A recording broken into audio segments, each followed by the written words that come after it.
¿Cómo les va? Muy buenos días. Tal como fue anunciada nuestra entrevista hoy en Telebuen Días con el joven diputado por el Partido Socialista, con Gonzalo Sibila, a quien mucho le agradecemos su presencia en estudios. ¿Cómo le va? Buenos días, gracias por venir. Gracias por invitar. 30 años, docente de filosofía además, según lo que leí en alguna entrevista, incluso con familia docente, su madre Sí, educadora, ¿no? ¿Le duele el doble por su contexto, por su situación personal, todo lo que está pasando? Me duele, sí.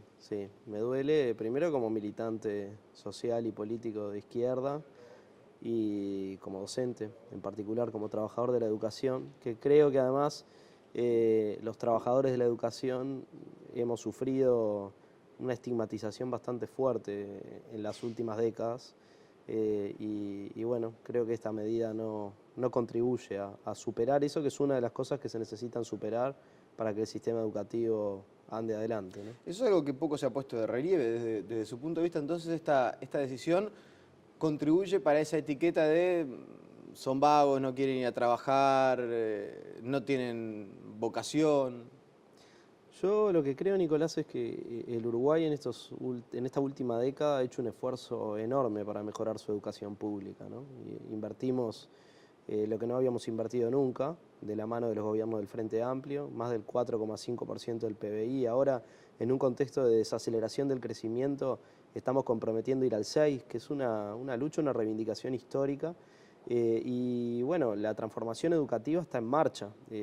Todavía no tiene los resultados que todos nosotros desearíamos, porque hay un proceso de deterioro de la educación pública de muchos años, pero no puede llevarse adelante esa transformación sin el compromiso de los actores directamente involucrados, que es toda la sociedad, porque todos tenemos que ver con el sistema educativo, pero en particular los estudiantes y los trabajadores de la educación, los docentes, que hacen a la vida cotidiana del proceso educativo, del proceso de aprendizaje. Y yo lo que conozco son una gran mayoría de trabajadores de la educación muy comprometidos con el trabajo educativo, con la tarea de educar, y creo que las reivindicaciones legítimas que puedan tener los sindicatos a veces pueden expresarse de maneras adecuadas y otras veces inadecuadas. Yo, como miembro afiliado del sindicato, siendo docente, también discrepaba muchas veces con medidas que se tomaban, ¿no? Y hoy, como dirigente político en otro lugar, como representante nacional, también lo miro y digo, bueno, de repente no es la medida más apropiada. Ahora, me parece que la reacción en este contexto, con la situación que actualmente tenemos, que no es tampoco de una huelga por tiempo indeterminado, una situación que se nos fue de las manos, ¿no? Yo que además en general soy crítico de las medidas de esencialidad, creo que son recursos que deberíamos utilizar solamente en casos muy extremos que afecten la salud o la seguridad. En una situación de estas creo que ha sido una medida excesiva y que no contribuye al diálogo. Digo, el espiral ese donde se corta. Por eso hoy el llamado es a dialogar, a conversar, a que todas las partes, todos los que somos parte de esto de alguna manera, echemos una mano para reanudar el diálogo, poner en valor todo lo que hicimos, todo lo que mejoró el salario docente, todo lo que mejoró la inversión en educación, que eso no se desluzca por esta situación y seguir trabajando por una educación pública de calidad, y eso implica el compromiso de todos los actores. Corríjame si me equivoco, yo ayer dialogaba con varios integrantes de la bancada y quiso el destino que usted fuera el único diputado que tuviera la palabra después de que el gobierno o que el Poder Ejecutivo le anunciara que iban a declarar la esencialidad. Para que la gente que está del otro lado se pueda hacer una idea, se presenta el presupuesto y según me pasan el dato, cerca de las 12 menos 10, avisan que van a declarar la esencialidad en la educación. Y quedaba solamente la palabra para nuestro invitado del día de hoy, para Gonzalo Sibila. ¿Qué le dijo al presidente Vázquez? Bueno, le dije lo que pienso, lo mismo que te estoy diciendo a vos. Le dije que entendía que era una medida equivocada, que me preocupa además, y lo he planteado también públicamente, que nosotros tensionemos demasiado al bloque social que le da sustento a nuestro gobierno. Y con esto quiero hacer una aclaración, porque alguien ayer en una red social me decía, están preocupados por los votos. Esto no tiene nada que ver con los votos, tiene que ver con la acumulación histórica de la izquierda y con cómo los movimientos de cambio, los movimientos populares nos abrimos paso en una sociedad, que es con compromiso del abajo, de los trabajadores, de los sectores populares, no con otros sectores que nunca van a apoyar nuestra propuesta porque no quieren una sociedad más integrada y más justa. Entonces, le planteé esto al presidente y a los compañeros que estaban ahí como una visión más. ¿Y qué le dijo el presidente? Y el presidente me respondió fundamentando la medida en el criterio que evidentemente el Poder Ejecutivo consideró más adecuado y que debía prevalecer, refiriéndose bueno, a la necesidad de que los educandos, de que los estudiantes tuvieran clase. Cosa que todos compartimos, ¿no? Yo comparto esa preocupación y creo que es una preocupación que todos tenemos que tener. A ver, decir esto que yo estoy diciendo no es muy popular en este momento. Hay mucha gente que está celebrando esta medida porque dice, bueno, yo si no tengo a mi hijo que no va a la escuela, que no va al liceo, que pierde días de clase, que pierde tiempo pedagógico, ¿no? Y a veces los padres ni siquiera saben qué hacer con sus hijos cuando no pueden ir a un centro educativo, pero además los centros educativos están para que haya actividad, para que haya clase. Ahora, el tema es si esta medida ayuda a que eso suceda y ayuda a la propia transformación educativa para que esos procesos sean mejores para los estudiantes, o si es una medida que por el contrario crispa más los ánimos y termina teniendo consecuencias después peores, ¿no? Y la reflexión política más general era sobre el estado del bloque que de alguna manera tiene que sustentar los cambios. Nosotros creemos que sin los trabajadores es muy difícil que se pueda avanzar en cambios sustantivos, y no solamente en el caso de la educación, ¿no? A ver, la discrepancia con esto, Nicolás, es como hemos tenido discrepancias con otras cosas. Cuando el presidente Mujica también hizo comentarios sobre los sindicatos de la educación bastante estigmatizantes siendo presidente, ¿no? Lo dijimos, capaz que no tenía la visibilidad que tiene ahora, porque bueno, en este momento me toca militar como diputado, pero yo creo que lo que también la sociedad necesita es dirigentes que digan lo que piensan, ¿no? Alguno por ahí se enojaba, pero creo que nosotros hemos construido siempre nuestra unidad en diversidad y sin mano de yeso, pero menos con cabeza de yeso. Ahora, entonces, cuando en campaña electoral Vázquez y Sendik decían, bueno, miren que si los chiquilines no tienen clase, vamos a declarar la esencialidad, se dijo en campaña, se dijo después en la... Mire, hace no mucho estuvo Raúl Sendik acá y yo le preguntaba por la posibilidad de un paro por tiempo indeterminado y Sendik dice, yo no descarto el tema de la esencialidad. ¿Que no le creía cuando en aquel momento lo anunciaban? No es eso. Es que primero creo que no se configuró una situación que ameritara esta decisión, ¿no? Lo que hubo fue un preacuerdo, el preacuerdo sobre la negociación salarial, digamos, fue un preacuerdo positivo, había un avance relevante en materia de salario docente y después, bueno, siempre que uno va a negociar representando a otro, tiene que ir a preguntarle a ese otro si está de acuerdo con lo que negoció. Y ahí sucede esta situación en la cual hay un desentendimiento en relación al preacuerdo inicial. Claro, porque eso es una cuestión central también, ¿no? Lo que dice el Poder Ejecutivo es, nosotros habíamos alcanzado un acuerdo e igual nos votan una paralización. Y la visión de los sindicatos, y esto porque hablé con algunos de ellos, es, bueno, pero nosotros no podemos dar por sentado un acuerdo que firmamos en representación de. Ningún acuerdo que se alcance en el Ministerio de Trabajo deja de pasar por una asamblea. Un poco como que ahí se provoca De hecho era un preacuerdo. Lo que uno puede discrepar es con la medida, en ese contexto, con la medida de paro. Se puede discrepar y me consta que hay muchos docentes que discrepan además con eso, ¿no? Ahora, la medida de esencialidad en este contexto creo que no es proporcional, francamente, más allá de lo conceptual, de lo que pensamos sobre la medida de esencialidad, que podemos tener matices con otros compañeros adentro del Frente. En general ha habido una posición histórica del Frente en esto.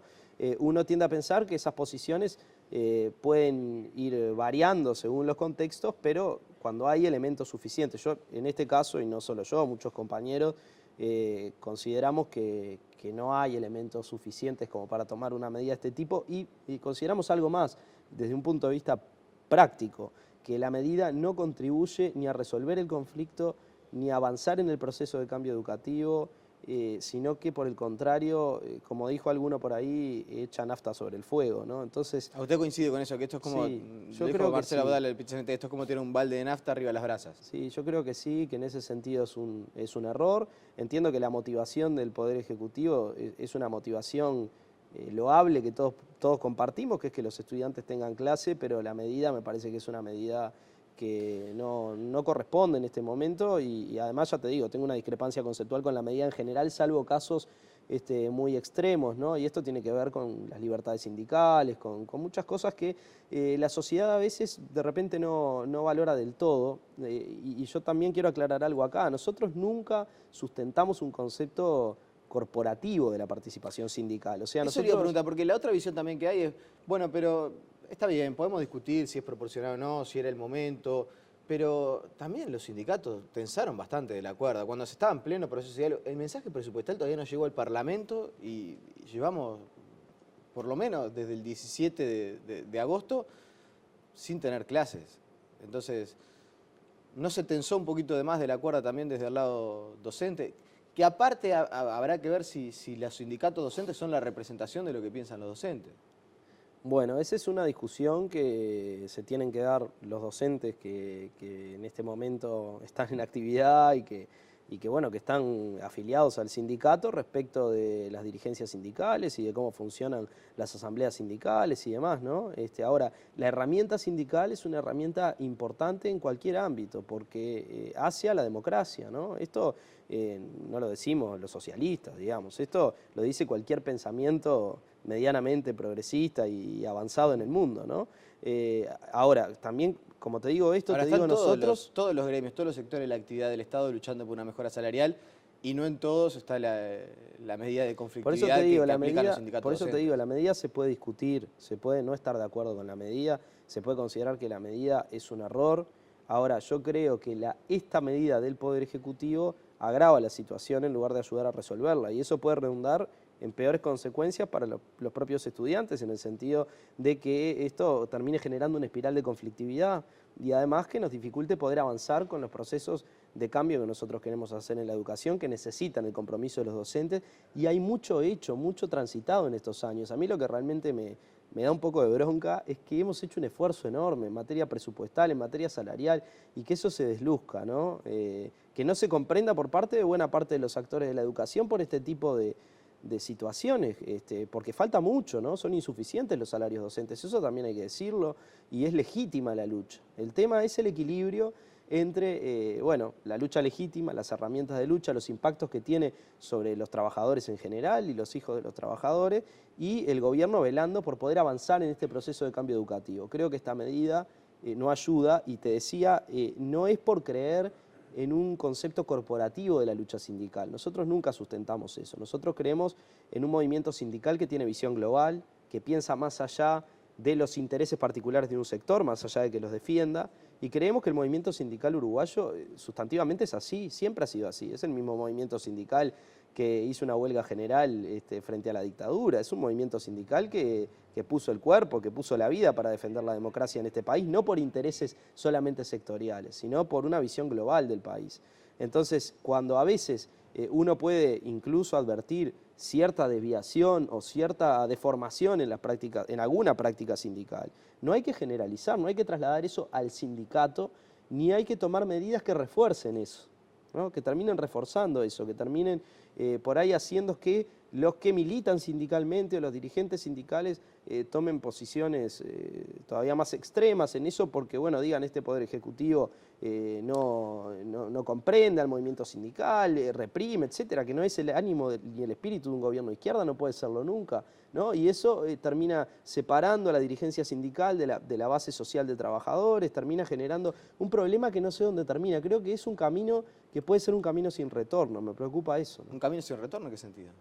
En el sentido de que nosotros tenemos que tener mucho cuidado con este tipo de medidas y con el tipo de articulación que tenemos con el movimiento sindical, con el tipo de trabajo que tenemos con los movimientos sociales en general y con cómo además planteamos esta cuestión a la sociedad, porque es muy fácil cortar y decir, bueno, el movimiento sindical es el responsable o el sindicato, o ojo con ese discurso, ¿no? Porque mañana puede terminar con que muchísima gente no comprenda la importancia de la lucha sindical, ¿no? O responsabilice a la lucha sindical de los problemas que tenemos, que obviamente también tienen como responsables en gran medida o en alguna medida los trabajadores, pero que tienen otras responsabilidades que tenemos que trabajar entre todos. Sí. Entonces creo que a todas luces, desde distintos puntos de vista, desde el punto de vista conceptual de lo que representa la medida en relación a las libertades sindicales, desde el punto de vista del contexto en el que estamos, desde el punto de vista de la sustentabilidad de nuestro bloque de cambios, de nuestro proceso de cambios, desde el punto de vista de la cultura democrática y social, de participación social del país, yo creo que la medida en este momento es una medida desacertada. Hoy es además el día del comité de base. ¿Se corre riesgo que desde las bases haya pronunciamientos firmes en contra de esta medida? ¿Que se produzca una especie de definitivo divorcio entre las bases frente amplistas y el Poder Ejecutivo?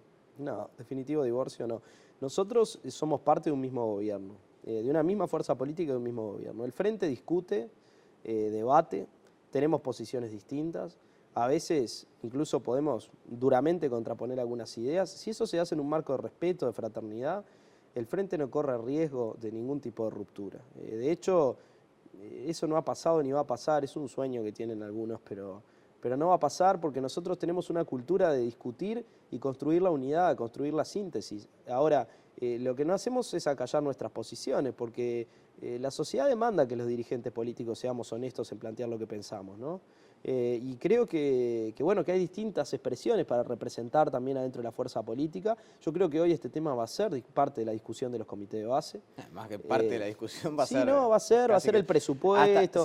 Hasta ayer se podía hablar del presupuesto, del TISA, de todo lo que quisieran. Hoy me parece Esto que va a ser un tema central, sí, va a ser un tema central porque, bueno, nos hace ruido en la izquierda, ¿no?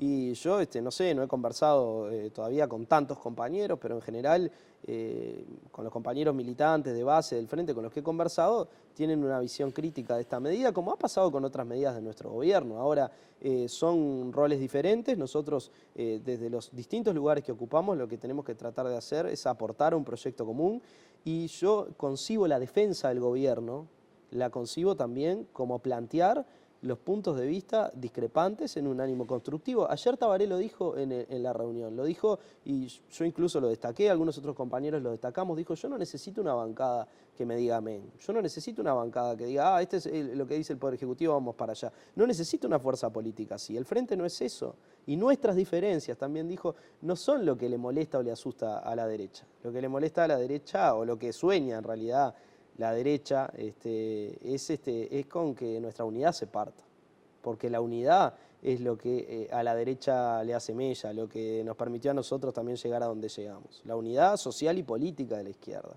Y eso no está en riesgo si nosotros dialogamos y articulamos y si expresamos los puntos de vista. Un camino sin retorno. Si hay un camino sin retorno, puede estar en riesgo. Sobre todo la unidad social, esa de la que usted habla. Yo me refería a la sociedad en el sentido de el discurso, de instalar un discurso de estigmatización del movimiento sindical, que no lo instala necesariamente el gobierno, pero que a partir de alguna medida del gobierno lo pueden reproducir otros actores. Y la unidad social, yo creo que hay que alimentarla siempre. Yo te decía, no está en riesgo en tanto nosotros trabajemos en el diálogo y en la articulación de ese bloque social, como lo hemos hecho hasta ahora, y más todavía. En alguna de sus respuestas decía, esto no es por los votos, pero mientras preparaba la entrevista anoche, bien tarde, cierto, en mi casa, leí una nota que le hicieron en Voces hace 4 años. Y mire lo que usted declaraba, escuche lo que usted declaraba. Si la izquierda se repliega nada más que al ámbito del Estado, que es factor fundamental de poder, pero no el único, y no logra recrear en la sociedad su proyecto político, creo que estamos en problemas. Me parece que otros procesos históricos nos muestran eso. El caso de Chile es paradigmático y España también. ¿Están en problemas? Tenemos problemas, sí, claro. Tenemos los problemas del propio despliegue de nuestro proyecto político. A ver. Pero ¿no está pasando esto de que la izquierda se ha replegado o con este tipo de resoluciones se repliega solamente al ámbito del Estado? Yo creo que no solo por este tipo de resoluciones, sino por las tensiones de la propia práctica del gobierno, que hay una tensión permanente entre administrar y transformar en el gobierno. Nosotros somos una fuerza de cambio, de transformación, pero en el gobierno uno administra, además de transformar, ¿no? Esa tensión, cuando a veces pueda prevalecer el factor de administración, es una tensión que pone en problemas a la izquierda. Y hay evidencia histórica, sostengo ese punto de vista, ¿no? Lo he dicho hace poco de la misma manera o muy parecida. En realidad, las fuerzas de izquierda en el gobierno muchas veces han terminado por separarse de su base militante o de su base social, y eso termina teniendo consecuencias también electorales, ¿no? Aunque yo decía, el problema no son los votos, el problema originario no son los votos, pero termina teniendo también consecuencias electorales y sobre todo tiene consecuencias sobre el potencial transformador de la izquierda, sobre que la izquierda pueda hacer cambios profundos, ¿no? Porque sin apoyo social organizado los cambios profundos no avanzan porque hay factores de poder muy fuertes que se oponen a esos cambios porque porque bueno, defienden sus privilegios, sus intereses. Entonces, el riesgo existe, esos problemas existen, y la única forma de evitar eso es discutiendo mucho sobre estas cosas. Por eso yo también me siento en la obligación, como muchos otros compañeros, de dar este punto de vista y de plantearlo de forma abierta, ¿no? Bien, ahora y en los últimos minutos ya sobre el presupuesto en sí, ¿se quedaron satisfechos con la asignación de recursos para la educación? Yo les soy muy sincero, escuché varias veces y repasé las declaraciones sobre todo el ministro de Economía, Danilo Astoria, en la conferencia de prensa, y a mí me sigue sin quedar claro si efectivamente se va a poder llegar al 6% para la educación. Bueno, nosotros comprometimos en nuestro programa que vamos a tender hacia el Sí. 6%, es una meta, ¿no? Eso no es comprometerse a llegar. No asumimos el compromiso en el programa, no asumimos el compromiso explícito de llegar al 6 exactamente, sí, de aproximarnos a la meta del 6. Nuestro objetivo, independientemente de lo que diga la letra del programa, es llegar al 6. Y nosotros, algunos estamos convencidos de que es muy importante que la educación tenga ese incremento presupuestal, no por un número fetiche, sino porque poner la meta justamente te mueve a llegar, ¿no? A mejorar la incidencia de la educación en el presupuesto general y a mejorar también la calidad del gasto y de la inversión que hacemos en educación. El país está en un momento más complejo de lo que estuvo en los 2 periodos anteriores, hay una desaceleración del crecimiento y el gobierno va a hacer un fuerte esfuerzo fiscal en estos primeros años, sobre todo en los primeros 2 años, para tratar de aproximar a esa meta. Lo que quedó planteado ayer en la reunión que tuvimos es que el presupuesto va a estar claramente enmarcado en 2016 y 2017 y que después se va a repetir el esquema de 2017 hasta el final del quinquenio, porque en el 2017 se va a hacer una revisión para tratar justamente de aproximarnos a las metas, a los objetivos programáticos. Así que la voluntad política está. Ayer el presidente dijo con claridad, vamos a cumplir el programa del Frente Amplio. Hay una situación de relativa incertidumbre sobre los niveles de crecimiento para los próximos años y la opción que se ha hecho desde el Poder Ejecutivo es centrar el esfuerzo en estos primeros 2 años y acercar a las metas y después en el 2017 ajustar para tratar de llegar a los objetivos concretos que nos hemos planteado. Pero a ver, pasando al limpio, se llega al 6% dependiendo del contexto y del crecimiento del país. Bueno, nosotros creemos que ese es un objetivo al que no deberíamos renunciar en ningún caso. Y eso va a ser objeto de discusión también. Fíjate que el mensaje presupuestal todavía no llegó al Parlamento. Eso es lo que le iba a decir. La siguiente pregunta era, ¿qué posibilidades hay de que ese mensaje presupuestal que ayer les fue presentado a ustedes sea modificado? Para que eventualmente exista algún recurso más adicional. Hay muchas posibilidades porque siempre la bancada del Frente Amplio ha modificado el mensaje presupuestal. O sea que te diría que sería extraño que no suceda esta vez. Y vamos a trabajar para hacer el mejor presupuesto posible. Seguramente, digo, los compañeros ayer hicieron una presentación muy solvente, evidentemente hay mucho trabajo atrás del planteo del mensaje presupuestal que viene del Poder Ejecutivo, pero bueno, vamos a trabajar más cabezas, vamos a meterle esfuerzo y vamos a tratar de que sea todavía mejor, así que vamos a laburar fuerte en eso como se ha hecho en los periodos anteriores y estoy seguro que va a haber algunos cambios que van a ser positivos para el presupuesto como ha pasado con otros proyectos de ley. La última y en el minutito que me queda, se discute poco, por lo pronto no se ha planteado mucho, en el periodo pasado de gobierno se planteó un poco más, el tema de, bueno, si no alcanzan los recursos quizás haya que sacarlos de otro lado. En algún momento se hablaba de quitar exoneraciones a los grandes emprendimientos, a las multinacionales. Eventualmente también había alguna propuesta de gravar los bienes suntuosos, de aplicar nuevos impuestos. ¿No es momento de plantear de nuevo esa discusión? Para eventualmente en un escenario donde no se sabe si se van a conseguir los recursos, que alguien desde la izquierda plantee esa discusión. Si me preguntás a mí, te digo que sí. De hecho, ayer en la reunión algunos compañeros lo planteamos, pero además el Partido Socialista piensa que sí. La necesidad de discutir sobre los ingresos del Estado. O sea, si vos tenés una desaceleración del crecimiento, tenés una meta de recortar el déficit fiscal, porque entendés que eso es importante, y tenés que cumplir metas ambiciosas para las que necesitas recursos, bueno, discutir sobre los ingresos parece casi que obvio, ¿no? ¿Y qué les dijeron? Y bueno, ahí hay una visión en relación a que, primero 2 cosas, ¿no? Uno, la interpretación de los propios compromisos de campaña, ¿no? Y en segundo lugar, la visión de que por el momento de desaceleración, capaz que no es la circunstancia más adecuada para poner impuestos a los sectores del capital que son los que invierten y reproducen en el esquema capitalista la rueda de del crecimiento, ¿no? Más allá de que yo digo también el salario y el consumo tienen un factor muy importante en la rueda del crecimiento, sobre todo en contextos donde los factores externos del crecimiento se desaceleran. Pero digo, creo que es una discusión legítima y más, te digo, el Partido Socialista tiene una resolución sobre esto y ha resuelto que independientemente de lo que el Poder Ejecutivo entienda, vamos a pelear para que la visión que nosotros tenemos desde hace mucho, que es que hay que seguir mejorando la reforma tributaria, como lo dice también el programa del Frente, que hay que poner impuestos sobre las riquezas extraordinarias, sobre las ganancias extraordinarias, sobre recursos, digamos, importantes que tienen algunos sectores que concentran riqueza en el país, que esa visión prospere. Vamos a dar pelea por eso, vamos a discutir eso. ¿Van a dar pelea dónde? En los ámbitos en que tengamos que hacerlo. Por ejemplo, lo vamos a discutir en el propio Parlamento. Veremos si es este el contexto o si es más adelante, digamos. No, eso no lo tenemos definido. ¿Un proyecto de ley, una iniciativa parlamentaria? Bueno, hay una discusión sobre los recursos que se da en el propio debate presupuestal, ¿no? Pero después esto también se puede volver a discutir más adelante. Las visiones, acá hay visiones de distinto tipo, son legítimas, se plantean con argumentos.